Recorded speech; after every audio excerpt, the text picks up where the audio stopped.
खुदा हमारे बैलों बछड़ों देगों का भूखा नहीं है। वो ऐलान करता है कि पहाड़ों के सब चौपाए, मैदान के दरिंदे, तमाम परिंदे, यहाँ तक के जमीन और उसकी मामूरी जो कुछ इस जमीन पर है, ये बागात और ये सब कुछ जितने भी मेवाजात हैं, ये सब खुदा के हैं। और खुदा कहता है कि मैं इनका भूखा नहीं हूं, लेकिन हकीकत में जो शुक्रगुजारी का मतलब है, ये हम खुदा की नेमतों का शुक्र अदा करते हैं। ज़बूर 103 में ज़बूर नवीस कहता है, ऐ मेरी जान खुदावंद को मुबारक है और उसकी किसी नेमत को फरामोश ना कर। वो तुझे बीमारियों से बचाता है, वो तुझे अच्छी अच्छी चीजों से आसूदा करता है, वो तेरे सर पर शफ़क़त और रहमत का ताज रखता है। और मेरे अजीज, लिखा है जो शुक्रगुजारी की कुर्बानी गुजरानता है वो मेरी तमजीद करता है। ये देगे, ये नजराने, ये बछड़े, ये बकरे या कोई भी छोटी से छोटी भी नजर है, शुक्रगुजारी है। जब हम खुदा के हजूर लेकर आते हैं तो ये एक तरीका है और ये एक खुदा की तमजीद का जरिया है। वैसे खुदा हमारी चीजों का भूखा नहीं है। और जब हम उसके हजूर शुक्रगुजारी करते हैं तो हम उसकी तमजीद करते हैं, उसके नाम को मुबारक कहते हैं। और खुदा यकीनन ये शुक्रगुजारियां चाहता है।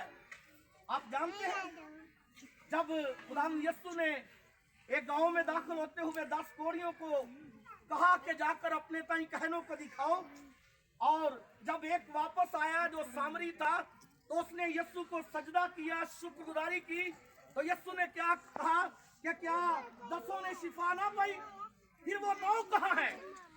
खुदा चाहता है कि हम उसके हजूर शुक्रगुजारी करें।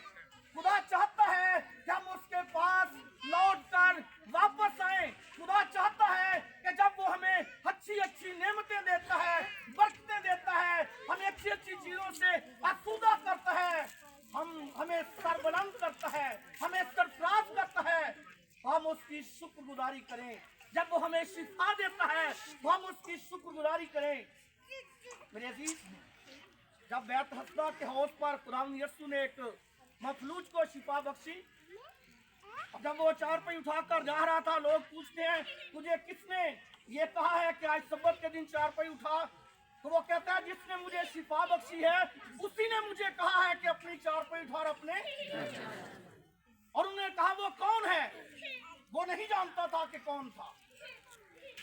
लेकिन जब फिर वो इबादत खाना में आया और यीशु को मिला तो यीशु ने कहा कि देख तू शिफा पा चुका है, फिर गुनाह ना करना, ताकि गुनाह के सबब से तुझ पर कोई इससे ज्यादा आफत ना आए। मेरे अजीज, जो कोई दोबारा यीशु के पास आता है, जो कि उसकी शुक्रगुजारी करने के लिए आता है, जो कि दोबारा यीशु के साथ रफाकत करता है, तो उसको यही हुक्म मिलता है कि फिर गुनाह ना करना। और यहाँ पर ज़बूर नवीस भी 50 ज़बूर में कहता है जो शुक्रगुजारी की कुर्बानी गुजरानता है वो मेरी तमजीद करता है। ये खुदा के अल्फाज हैं। और इसके आगे लिखा है कि जो अपना चाल चलन दुरुस्त रखता है। शुक्रगुजारी तो बहुत ही अच्छा काम है, लेकिन खुदा इससे आगे एक कदम और चाहता है कि हम बढ़े।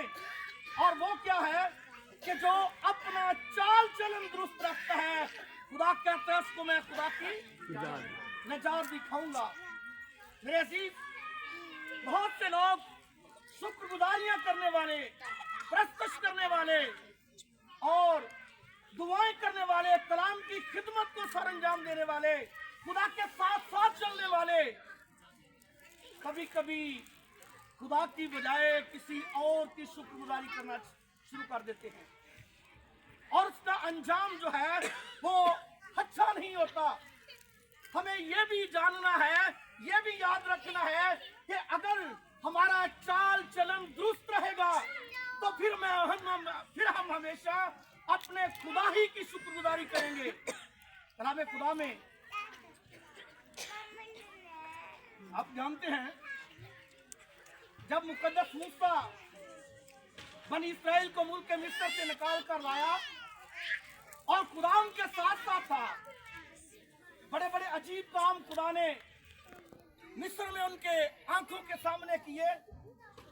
खुदा रात को उन पर आग का सतून बांधकर और दिन को बादल का सतून बांधकर उनके साथ साथ चलता रहा। खुदा ने उनके आगे बैरे कुलसम को दो टुकड़े कर दिया। खुदा ने उनके आगे यरू की एक बड़ी अजीम और बहुत चौड़ी दीवार, जिसके ऊपर दो रथ चलते थे, उनके सामने गिरा दिया। खुदा उनके साथ था, वो खुदा के साथ साथ चल रहे थे। लेकिन जब मुकद्दस मूसा, जिसके साथ खुदा बातें करता था और जो बनी इस्राएल को खुदा की बातें सुनाया करता